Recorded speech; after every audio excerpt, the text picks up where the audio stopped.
to Miri Eisin, IDF intelligence, to ask the following question. Is Hamas ultimately laughing right now? Because after Israel promised, we will not allow food, water, or humanitarian aid into the Strip until you return all of our people that you seized, innocent civilians you've dragged to dark holes underground. You're not getting water or anything until we get them back. Are they laughing at us now that Biden's come and said, well, you're going to get all the food and water you want?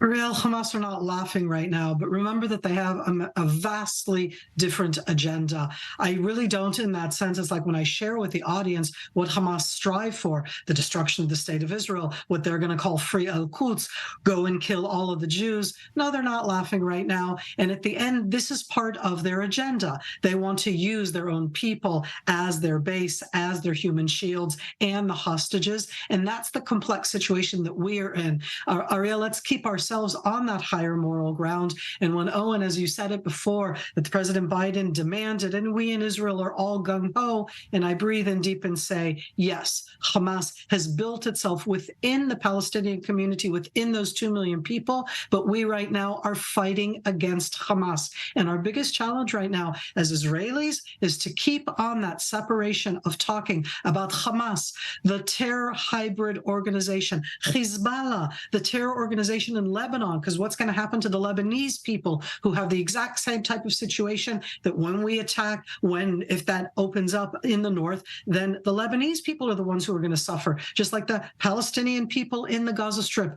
And Hamas is part of it, and Hezbollah is part of it. It's very hard to do that separation. So no, they're not laughing, and we will continue to attack them, and they will continue to both base themselves within the civilian population and to use them as human shields, and we will not be deterred by that, because we are consistently saying, move away, we're going to get to those terrorists. You know, in my own mind, what I'd like to see, everybody's like, what are you going to do if all of the Hamas terrorists go with the civilians down south? No problem whatsoever. We will go into the Gaza Strip. We will mow out completely all of that terror infrastructure. We'll rebuild Gaza for the 2 million people below afterwards, and then we'll get to the terrorists. But we have to go there. We need to find the hostages. We need to get rid of these horrific type of capabilities.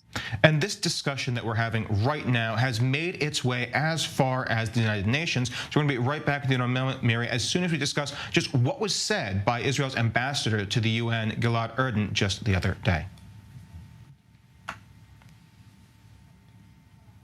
Not even condemned Hamas for the atrocity it perpetrated, let alone held Hamas fully responsible for the situation in Gaza. But here we are, discussing humanitarian corridors. Does nobody else see how ludicrous this is? Calling for calm, restraint, and ceasefires is like putting a Band-Aid on a bullet wound. Such steps will not eradicate the cancer that is Hamas.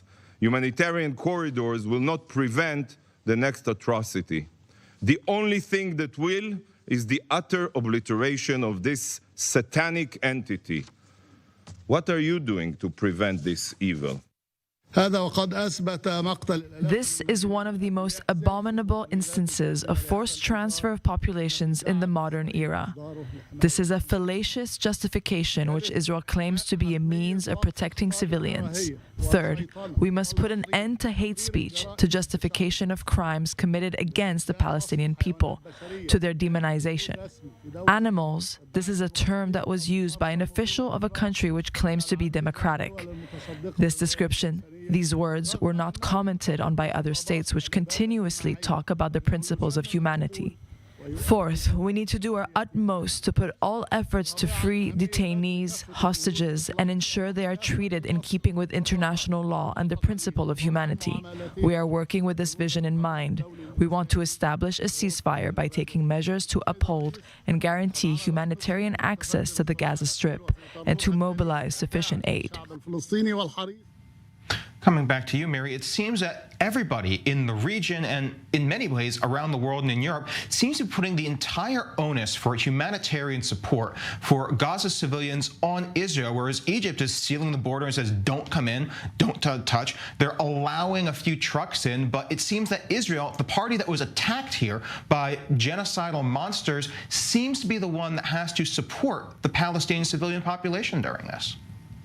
One of the biggest challenges that we've had since Hamas took over in 2007 in that violent coup is that here we are 16 years later, and for 16 years, nobody has ever held Hamas, the terror organization that has ruled over the Gaza Strip, accountable for anything. Isn't it great to be a terror organization? Again, I'm being cynical, and that's not a good thing to do on TV. Not only do you violently take it over, not only do you do the most horrific satanic attack that you can imagine, but you're also not held accountable. I'm constantly trying to say very clearly, we are out and against Hamas, the satanic terror organization. Hamas is ISIS, and this is not the Palestinian people. And when we look at this after 16 years that Hamas has never been held accountable, and the Palestinian people, you know what, Ariel and Owen, I'm going to say it, the Palestinian people are victims of their own leadership, their own terror organization. I can feel bad for them. I can feel bad for the Lebanese people that are about to see also the wrath of what happens when they have their Hezbollah terror organization.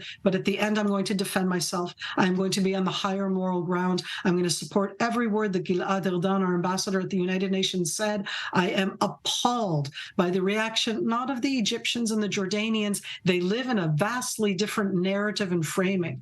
I'm appalled by people who can still support Hamas, not the Palestinians, Hamas, anywhere in the open, free world after the events of last Saturday. Look at yourself carefully and make sure about that. So that's part of the battle, but we're going there step by step, and we will defend ourselves and do what needs to be done.